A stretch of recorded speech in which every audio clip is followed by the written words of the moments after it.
Welcome to StartHer, the podcast dedicated to sharing stories that ignite female entrepreneurs into action. I'm your host, Elizabeth Godey, and I'm here to fan the flame of your entrepreneurial spirit.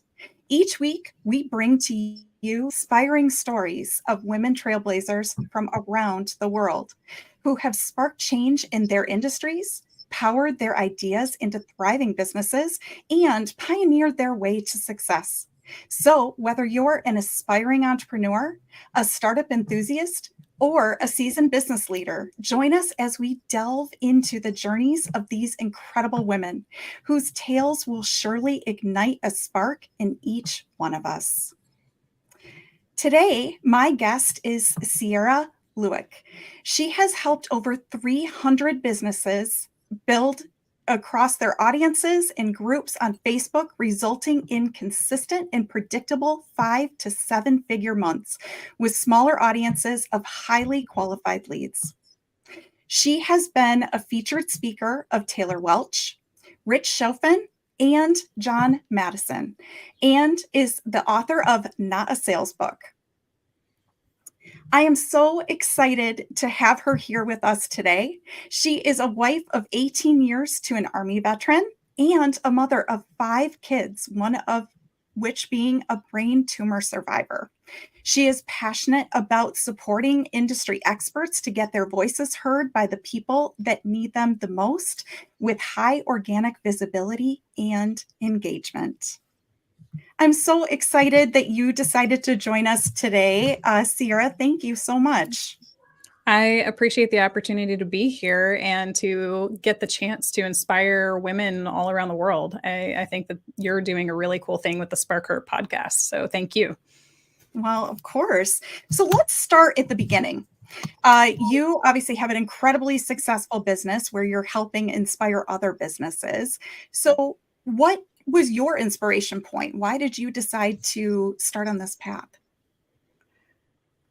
If you look back at most entrepreneurs' life and I look back at mine, the majority of us started with something small as a kid.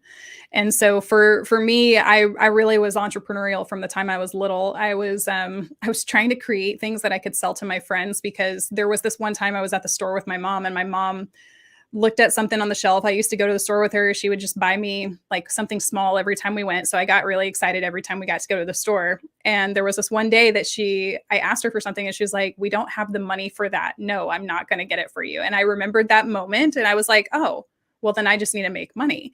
And so I started creating little things. Every time she did a garage sale, I would do a lemonade stand or soda stand sometimes and just take my parents' sodas and sell them, soda cans. And so like it started when I was really young. And then more recently, because I've been married for nearly 20 years now, in the beginning of our marriage, we had a business together and I depended a lot on my husband. And so I deferred to him. I just felt like that was what, as a wife, you were supposed to do. And so that's what I did is I just deferred to him in a lot of ways. In the beginning of our marriage, I was still really young when we got married. I was 18.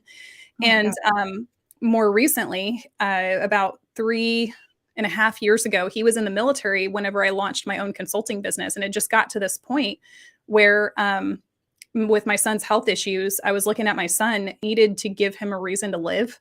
That's a really long story. So we might dive into it today. We might not. You can definitely find my story. I've shared about it all over the internet. With everything that was happening with him though, and him like just getting really depressed, and I needed to give him a reason to survive. And so I looked at it and I recognized that I wasn't showing my kids firsthand that they could succeed, that they could have big dreams and achieve those. And if my husband hadn't been in the military, I would have deferred to him. I would have let him take charge and him lead that. And I'm so glad that he wasn't able to assist or help me. He was so busy, he couldn't. And I launched and started my own business and made $100,000 in my first 6 months. And then since then, I've crossed over the $600,000 collected mark. And we've done a lot of amazing things. We've served a lot of really amazing people. And I have some of the highest level clients I've ever had now. So for anyone listening on just this one spot, if you are considering starting something and you're hesitating, just pull the trigger. Just do it. It's so worth it. Yeah, I agree. That's really, really great feedback. So One of the things that a lot of times, I focus on is sort of where this trajectory point was, but other than sort of your son being the catalyst, I guess is what I would say is in building your business as monumental and huge as it is now. I mean, realistically, you already had experience building businesses starting back when you were a very young person, which is incredible. I mean, kind of. I mean, making a few $100s here and there and whatnot, I wouldn't necessarily call that like amazing business knowledge. I would call it spirit. I would call it mindset. I would call it energy. But I wouldn't call it like amazing business acumen. I would definitely not say that the stuff that I did prepared me on the level that I'm at now. There's a book out right now called 10X is easier than 2X. And the concept there is that we have these monumental or exponential growth moments in our lives. And I would say that the growth that I've had over the last 3 years since launching my own consulting business has been exponential.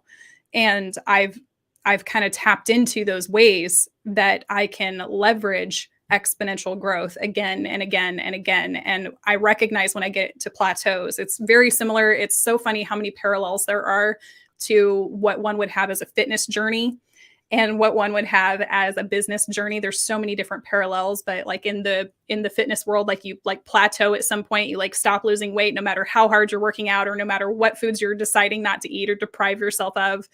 You just stop losing weight. And I feel like that happens in business too, to where there's these moments where we just kind of plateau, and you have to know how to do those exponential growth moments to get to that next level. And that's something that I've become really good at just in the last 3 years. I don't feel like I had that intuitive knowledge or that know-how of how to like force exponential growth, if that makes sense. It absolutely does. And actually, I love that book as well. And for our listeners who do not understand sort of what the difference is between 2X and 10X in summary, 2X is basically if you have a job and you know what the criteria is to get to the next level of your job. So you want to become a manager, something like that. That's a 2X jump.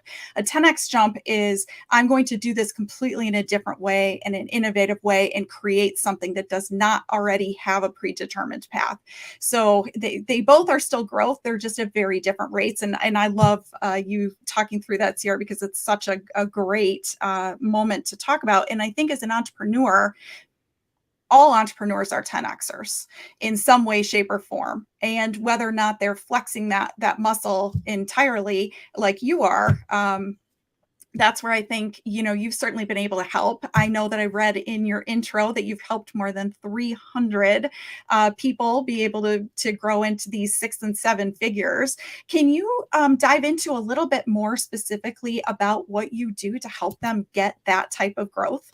Yeah. So I started out in a really interesting niche that I didn't realize at the time, but it was about to have its boom right after I started in it. There were a lot of people who had online groups. I'd actually been working in online groups since I have a 15-year-old son. He just turned 15 this year. And when I was pregnant with him, I was a group admin over several groups on a website called Cafe Mom. And so this was way before Facebook groups even existed. And I was adminning groups there. So we were starting these online communities for all of these people. Like this was like way before COVID was even like a blink in somebody's eye. We were trying to figure out how to connect online because a lot of us as stay-at-home moms felt really isolated. And so we started building these online communities there. And that's when it started. And since then, I actually got several sponsorships back then, and I was doing stuff for me alone. And then I started giving a lot of marketing advice away for free for several years for people with online communities. And then about 4 years ago, I reached out to this woman because I was doing some kind of network marketing thing. Like a lot of us stay-at-home moms start with, we get sucked into network marketing and we're like, oh my gosh, I'm going to have this amazing business because of network marketing. And if you do that and you're successful, amazing. I love you. I love it. Most of the women who do it are not, and they don't have that story. And I was one of those women who was not, and I did not have that story. So I started doing like a lot of research into specifically why some of these ladies would succeed, and gentlemen. Some of these people would succeed and get wildly successful what seemed like so fast. Like it was just like they'd start and they'd be successful. And I was like, what's different between them and me? And what I found is all of them had a background in either sales or marketing. And I was like, okay, cool. I'm just going to start studying and become a wizard at sales and marketing. And so that's what I did. And I reached out to a local entrepreneur that was in the area where I live. She was trying to start a group. I wanted to start a group and I was going to start my own, but then I saw she already had one. It had like 60 or so people in it already. It was completely dead. And I was like, hey, if I could show you how to get engagement in the group, if I could help you grow it really fast, if I could show you like ways to monetize it, would you be interested and make me admin? And she said yes, made me admin immediately. In the first 30 days, we had 2 different ways that we monetized it. By 3 months, we had more than 500 very active local women entrepreneurs inside of it. And then I took a step back because I saw that the partnership was just not a good fit for me anymore. I wasn't their local. She was getting more connection from the group than I was because she was their local with all of the ladies. And so I blessed off. I gave her all these brilliant ideas to move forward with, and she did. And she got featured. I talked to her about getting featured on the news, about how to get other speaking engagements that were local for the local university, for the women in business part, which was super cool. And so she got those speaking engagements, got featured on the news. The group exploded to like 1,500 local women entrepreneurs in a city that is only 40,000 people. Wow. So it's incredible. And then they did like a membership launch, and that membership launch with a low ticket offer, I'm pretty positive had between like $20,000 to $30,000 brought in from that membership launch.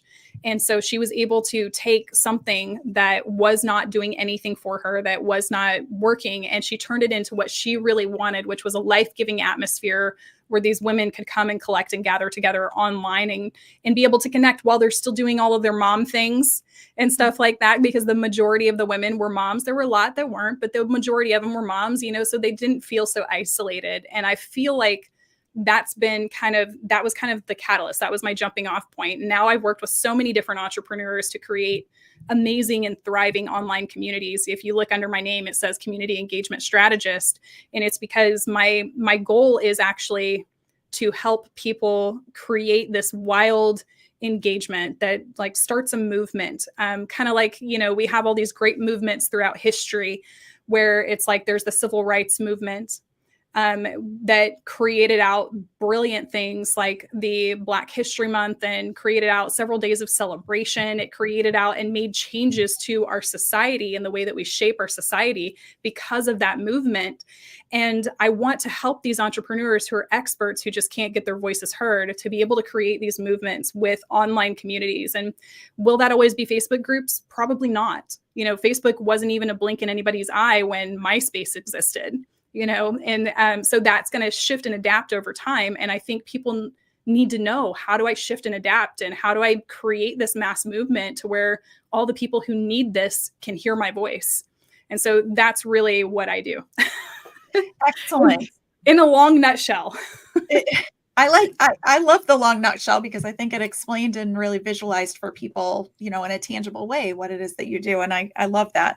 And movements, I think, are so important when you think about culture, in creating sort of that culture and people that, are drawn to you because they feel connected to you. And in addition. So that's there's so many people around the world who just like call themselves like the weirdo or the odd one out. And I guarantee you there's somebody else in the world who likes almost every single thing that you like. They have followed a very similar life path to what you followed, and you just don't even know that they exist. And because we have the internet now, those kind of people can connect more often and not feel so isolated. Yeah, it's funny. I actually just saw something yesterday that somebody had cut together a video, and it's somebody that I never would have realized had also an interest in sort of the comic book side of things. And I thought, oh my gosh, I didn't even know that they loved the same things I do. So it's exactly that. Yeah. Okay, so continuing through sort of your path. I mean, thank you so much for telling us, about what you're doing to service people now. And I want to jump back into this. So you did network marketing to begin with, and was that sort of the first thing that when you got into your adult, so beyond sort of your lemonade stands and things like that, and you got into your career, was network marketing the first thing that you did when you got into your career, or did you do other sort of odd jobs or other jobs? I mean, we could technically say that because my mom was into Mary Kay. My mom did Amway for a time, but when she was in Mary Kay, like she did this one event that she let me be a part of because they would do like the whole like makeup thing. You would wash your face, you would give yourself this makeover and learn these new makeup techniques with this new makeup colors that just came out or were hot or fresh on the scene. And then you do a photo shoot afterwards. And so she brought me to this photo shoot. Experience, and I was just like, oh my God, that was so much fun. And as a little kid, I'm just like, I just have like this energy and drive to do big things all the time like that. Anything I love, I was just super passionate about. And so I was like, Mom, we need to do another one of these like super soon. And so I was like pushing her to continue doing these events. And I would get to be a part of them, and I would help set everything up for her because I just found it was so much fun and I wanted to be a part of it, not realizing at the time like how much she loved it. Like looking back and talking and having those conversations with her, I was just a little kid, so I didn't understand. So technically you could say that that's where I started, although I didn't make any money with it. I wasn't doing any of the business side of it. I was just having fun. I actually got into on the community side and the audience growth and the engagement and everything like that. I really got into that whenever I started when I was about like 13 years old. I was an intern at a summer camp, and it was a camp that I had gone to every summer as a kid with the youth of my church. And when I would go through for the summer and I would work there, it just like sparked something inside of me where it's like there was this energy and there was this passion, and people were excited about being a part of a church service in a way that I didn't have during regular church services throughout the year. And so I just loved being in that energy and that atmosphere and that environment. And as a kid, I was like, I really want my youth group to be like this. Like I want to have this energy all the time. And so I started trying to figure out how to do that. And I had all of these ideas, but because I was young, and because I didn't have like a background or experience or testimonials or anything like that, obviously at 13 years old, 13, 14, 15, they at the church that we were at currently, they didn't even let me be a youth leader, and they wouldn't listen to they were like, oh, that's a good idea. And then they wouldn't do anything with my idea. So it's like I had like an instant cap or an instant ceiling on what I was able to accomplish. And it wasn't until later when my husband and I got married. So I became a youth leader. We switched churches and I became a youth leader at the next church because they didn't know my background. They didn't know like the mistakes that I'd made or the bad things I'd done. So it was like a fresh start. And I became a youth leader at that church. I still had ideas that would get capped and wouldn't get implemented. And it wasn't until I married my husband, we moved into a new church. And then we were helping with like rapid church launches and rapid growth. And churches don't have a very big marketing budget. So then I was like sitting there and figuring out like, what can we do to get this organic growth on a local level? And that's really where it started for me, was just doing it on a local level. And so I started in the beginning of our marriage, the first 10 years, I started working with local churches. We started working with like local businesses, like small local businesses, started working with nonprofits. And when I say working with, I mean not getting paid and doing it for free because I didn't know I could charge. So imagine me doing lots of work for 10 years out of the goodness of my heart. that might resonate with people. And so I think as women, sorry for interrupting, but I was going to say as women, I think we do that a lot more than we should. Yes, absolutely. Absolutely. And so the first like decade of my life was spent working really hard and not getting paid for it and thinking that that's what I was supposed to do. Thinking that I had to just give away my services for free and hoping that eventually somebody would be like, wow, this is amazing. We want to actually pay you to do this in the future. And that's just literally not how it works. And so, what was the crazy statement that like old grandmas used to say? Like, if you can get why buy the cow when you can get the milk for free? Yeah. I mean, that was used in a very different way, but I feel like it's exactly the same principle. It's like, why would anyone pay you when they can get it for free? And it's like, they don't respect you. They don't take as much action with it. They don't implement it in the way that you you're like, no, this is the way it has to be implemented to work. And then they like just do bits and pieces of it and stuff like that. And so it wasn't until I got a mentor, and it was really scary. I paid $10,000 into this mentorship, but I was like, if I could just learn how to at least cover the payments, make enough money to cover the payments, I'd be golden. And so I put it on a credit card. And when I jumped into that, it's like, I didn't get my first client until 2 months into it. And I told the person, he was like, well, how much is it? I didn't even know it was a sales call. I'd had like 11 sales calls. They were all no's up to that point. I wasn't like brilliant at sales at that point or anything. But he asked, well, he's like, well, how much is it? How much is your offer? And I was like, oh, it's just 3,800. And he was like, okay, cool. I want to do it. Do you have anything like a payment plan? And I was like, I was scrambling, trying to figure out Stripe in the moment. And he came in on a payment plan of 1,900. And I remember getting off of that call, going to my husband, and it's like, I had a check. I didn't actually have a check. Does anyone do paper checks anymore? I don't know. But it was like I was stupid excited about that 1,900. And I went out to my husband and I was like, I just collected $1,900 and all this kind of stuff. And I mean, I know if you're getting paychecks from a company and you invested like 40 or 80 hours, like this was like a 30-minute call. And I collected $1,900 for future services and stuff. And so that was just so revolutionary for me. I didn't even know that people would be willing to pay me that much. And then that client, I wasn't even confident in my own abilities at that point. And that client, in the first like 2 weeks of implementation, ended up gathering like $10,000 from a completely dead group.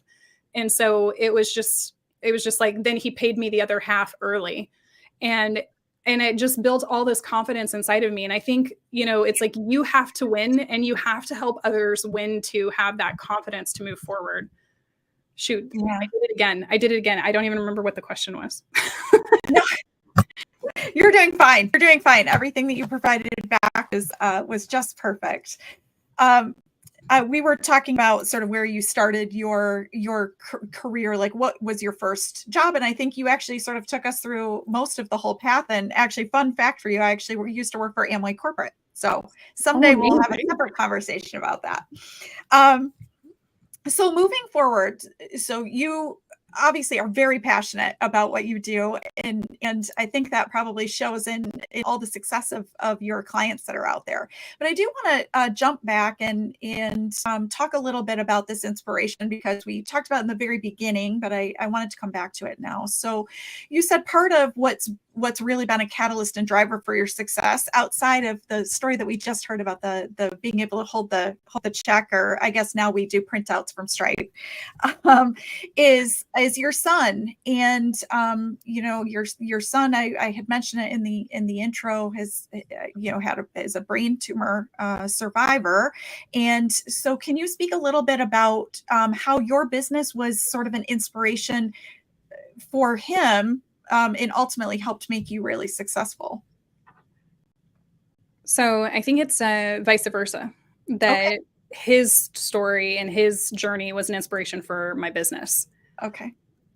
And the way that happened is I didn't actually start my business until after we discovered he had a brain tumor.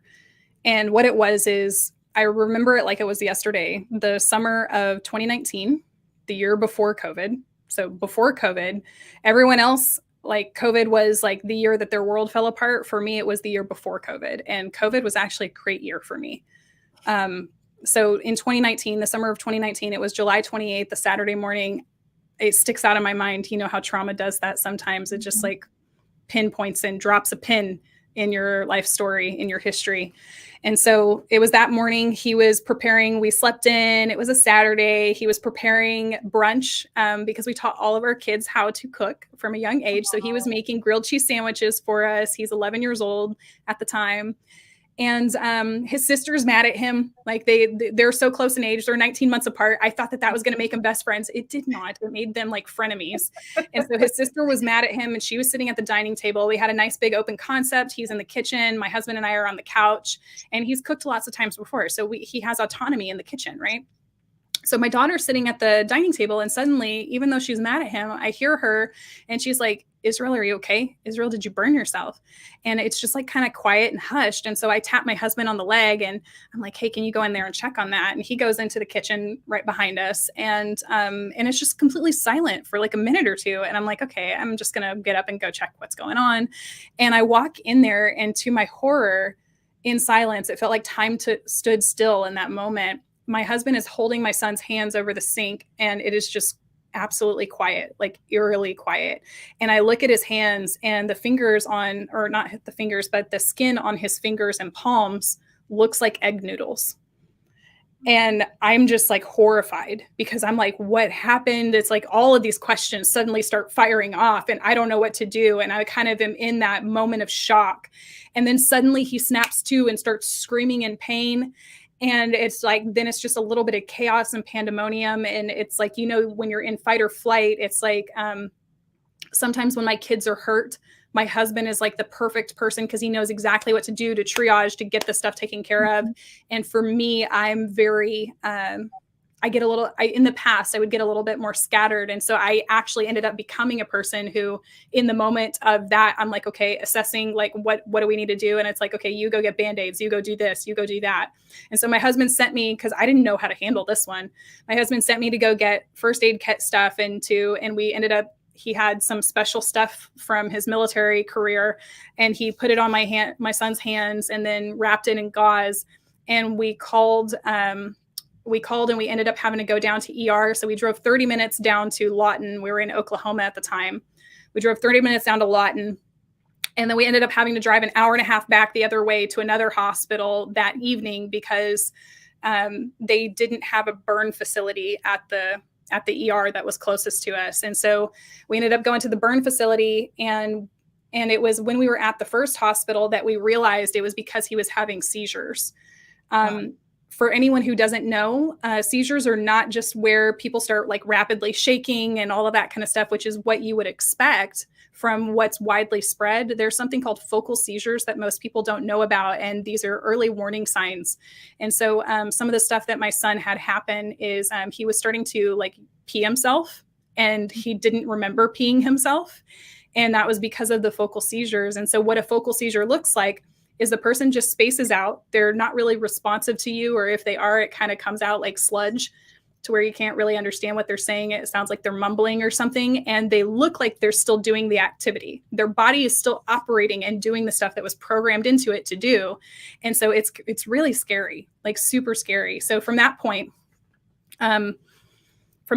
we found out a little bit later it was because of a brain tumor after we went in for testing that next week, because we had to do testing before we could do the hand surgery. He ended up having 4 skin graft surgeries and 1 brain surgery. So we were in and out of the hospitals a lot that year. For the first 2 months, I was with him almost constantly, because we weren't sure when he would have a seizure. We weren't sure when something would happen. So we'd lay him down at night. I would be super worried. I'd go to bed and then wake up the next morning, and I would be with him constantly throughout the day, because he couldn't use his hands because of the brain tumor. He also couldn't do anything on wheels, like a hoverboard or anything like that. He couldn't do anything that could potentially hurt his head. And so like he couldn't do any sports. And so he couldn't write, he couldn't draw, he couldn't play on the computer, he couldn't hold a remote, he couldn't hold a fork to feed himself, he couldn't go to the bathroom or shower himself. So dad would help him shower, and I would have to take him to the bathroom as an 11-year-old young man. And so it's like all of his dignity just like was gone. Right. And it was during that time that we were testing out different medications to try and see what would help like stall or slow the seizures, because they never actually stopped. And there was one medication that just amplified his depression, and we didn't realize it, like, because you'd have to test it. So it would be like a week before we'd get a new medication. And his depression got so bad that I walked in on him about to kill himself. Oh. And that happened like 2 or 3 times. And it wasn't just like him, it was the medication amplifying stuff. So he became incredibly depressed. He was in constant pain. And because the whole goal of the first 2 skin graft surgeries was completely triage, just to save the nerve endings in his hands. Mm-hmm. And it was during that time that like I realized that what my son needed and what my other kids really needed was they needed like positive, like Tony Robbins mom to come in there and be like, oh my God, you can do and be whatever you want in life as long as you pursue it with all of your might. And they needed somebody to come in there and tell them that all the time and just be like that positive energy in their life. And I was going into my closet and crying so that they wouldn't see that. And then I'd come back out and I'd say these really positive, life-giving things to them. And I remember one day that I was watching Save the Last Dance, the documentary about Michael Jordan. And I recognized, it was about 2 months in, I recognized that my kids were sitting here watching like Justin Bieber and Ariana Grande and Mr. Beast. And they were watching all of these people that they're being told are amazing and elite. And they're looking at them and thinking, well, they had something different in life that I don't have. And I recognized that it was like secondhand or third-hand knowledge and that they weren't seeing success in their life firsthand.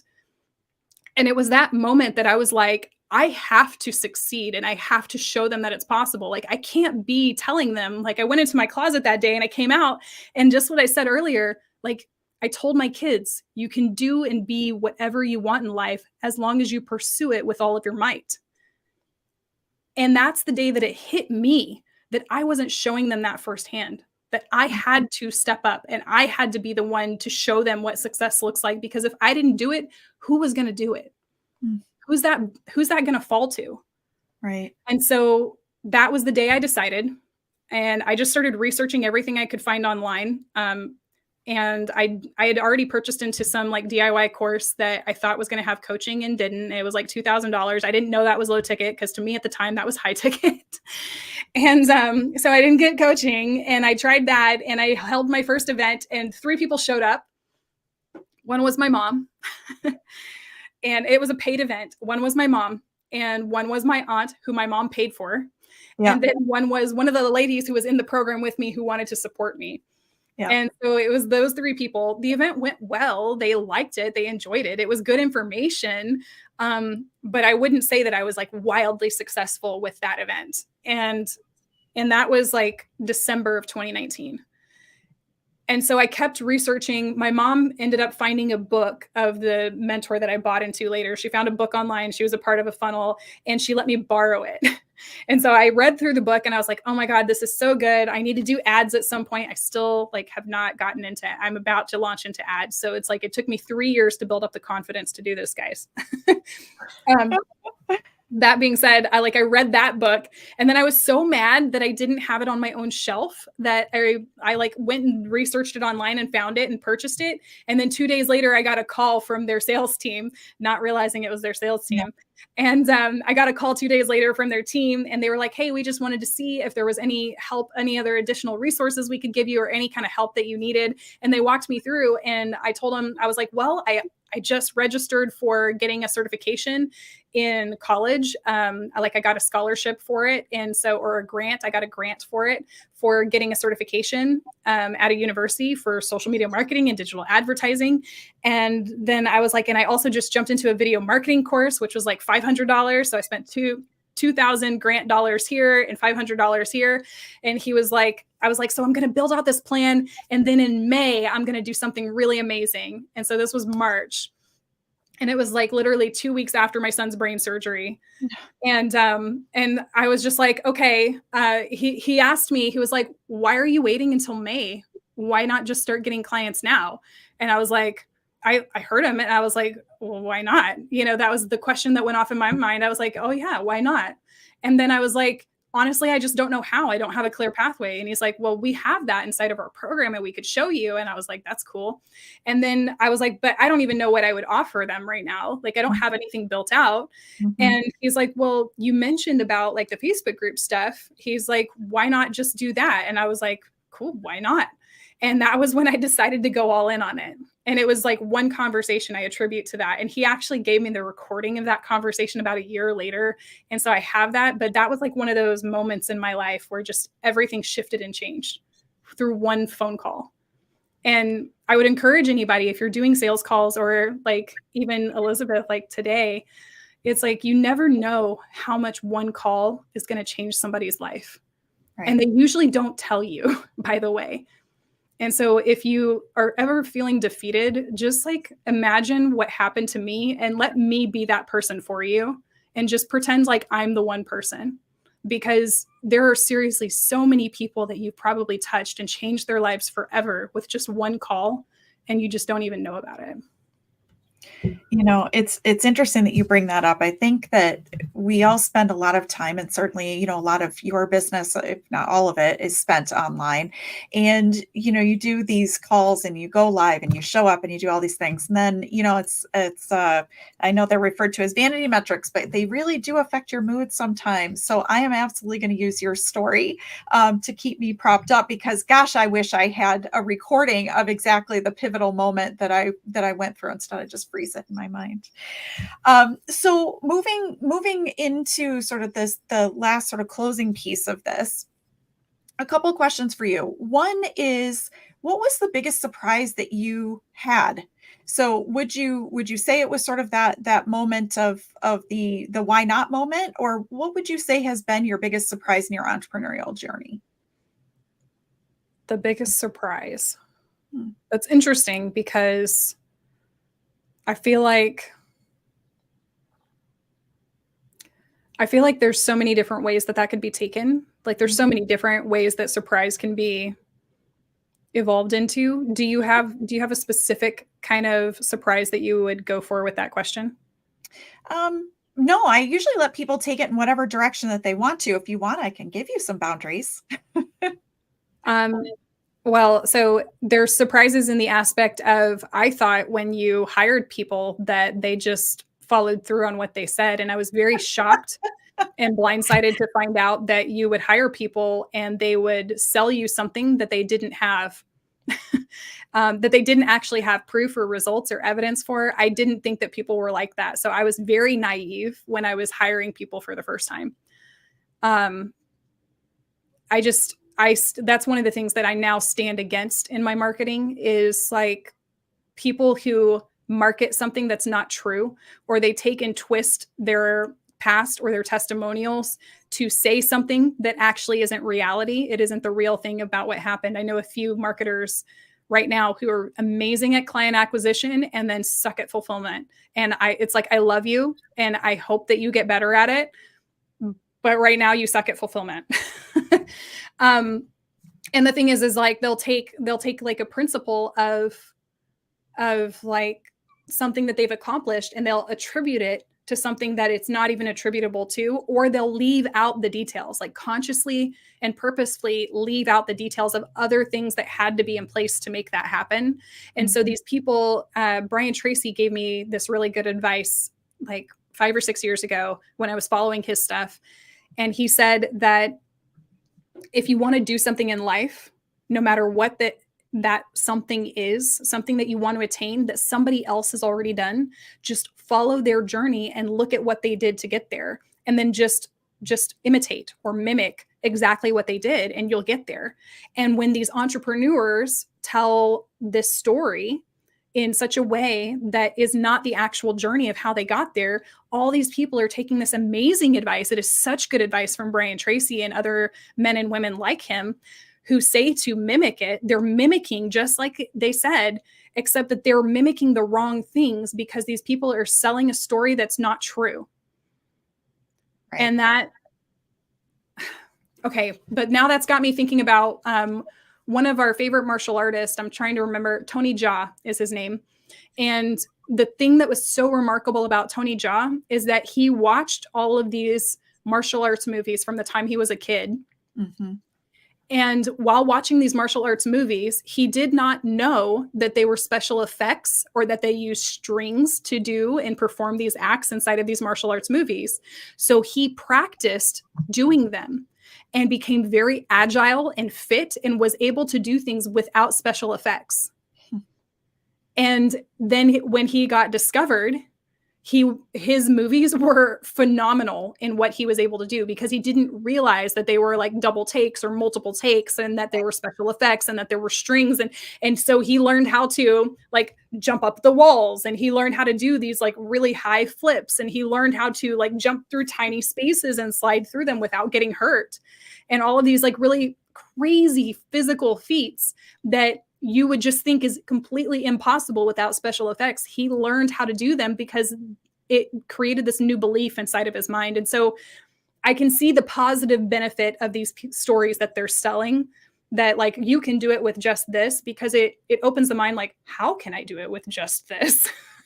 And I can see the positive side of that. But at the same time, just the amount of people who buy into these programs and then the small percentage of who actually get results is really sad for me.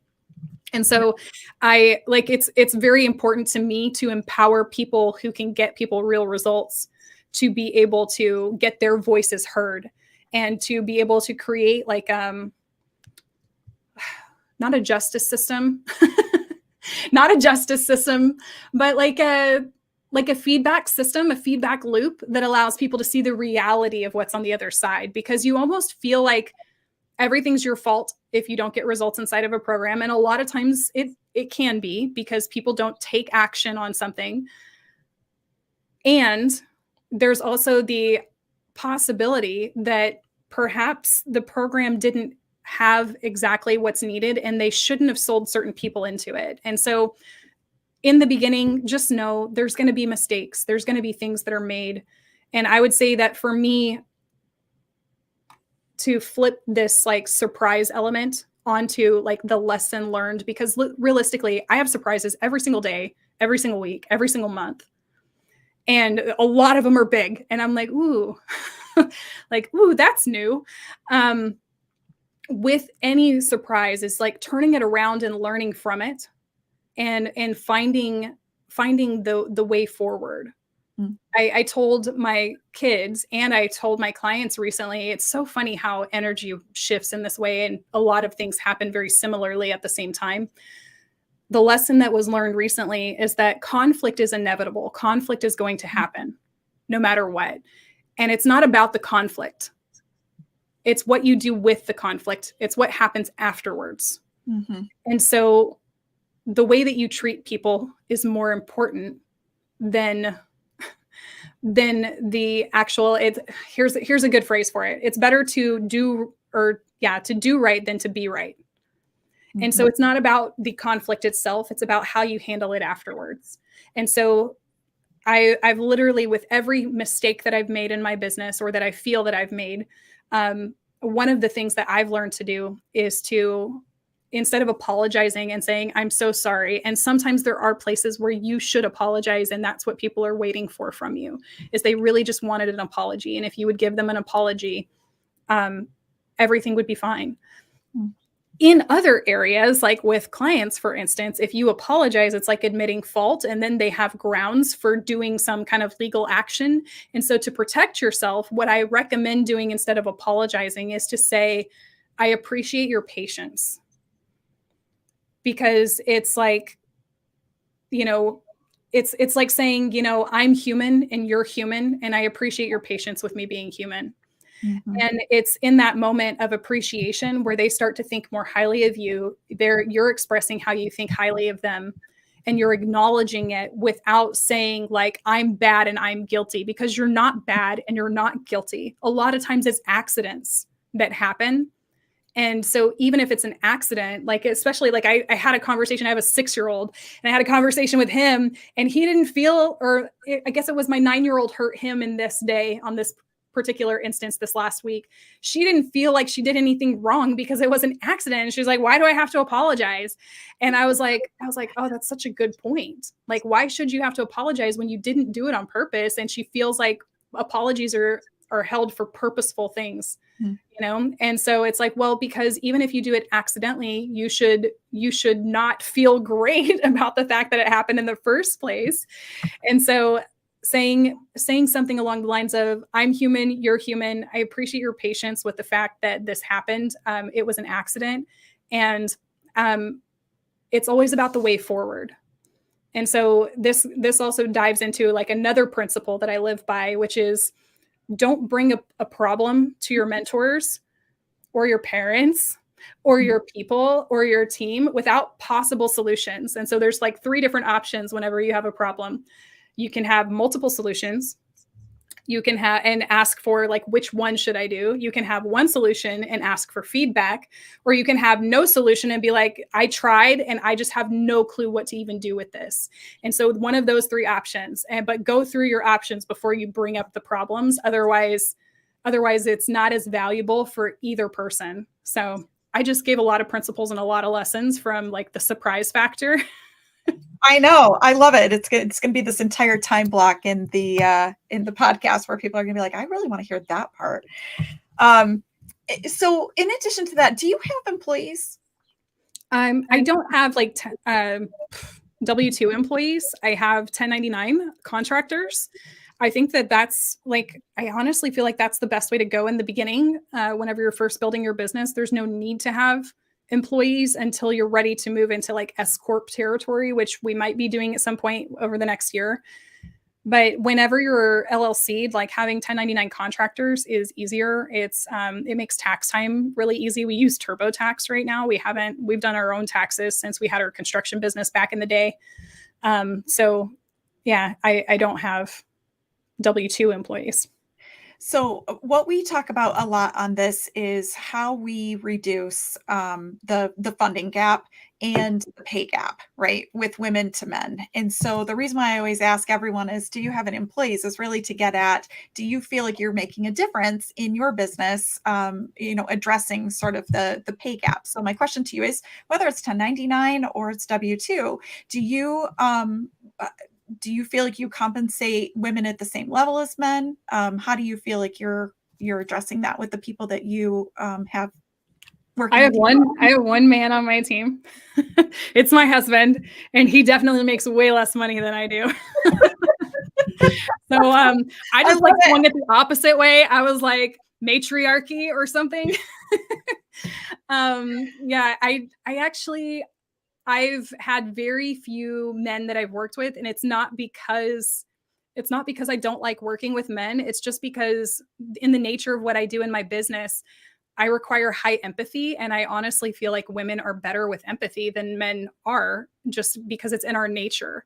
And we talk about nature versus nurture. In our natural ability, we are more empathetic. And so because that's kind of my brand, it just makes sense to pay women and to hire women. And I actually, one of my favorites, like shout out to somebody who's on my team. She's in, so I have one team member who's in the Philippines. I have another one who's in South Africa.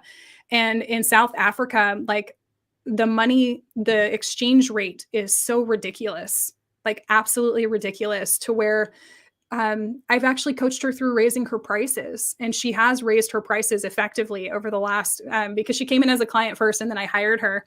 I told her, I was like, okay, well, raise your prices. And she did a few $100s. And then I was like, okay, cool. Now I'll buy your services. And it was like, she built a website for me last year. She's raised her prices since then. So do not take this as this is her price now. She built a website for me for $600. And that was after she raised her prices, because she was going to charge me so little money. I was like, girl, this is ridiculous. You can charge way more. And she's like, well, I feel bad because that's like so much money here. Like, that's like, we could do so much with that. And I was like, don't feel bad. Like, what we're doing is we're raising the economy of where you live. We're changing the city. We're changing the environment. And she's a mom. I think she has, I believe she has 2 daughters. I could be wrong on that. She might have another one that we just don't talk about, but I'm pretty sure, I know for sure she has 2 daughters. And so she's a mom, and she, I think, might be the primary breadwinner for her family. And it's something that, like, I'm so gifted that I'm able to do that. And she's not the first mom that I've hired. One of my team members last year, she no longer works with me, but last year she just had her first baby for the first time. And because of the position that I held for her, I was able to extend a full month of maternity, like paid maternity leave, which for a 1099 contractor, you don't have to do that. There's literally no requirement to do that.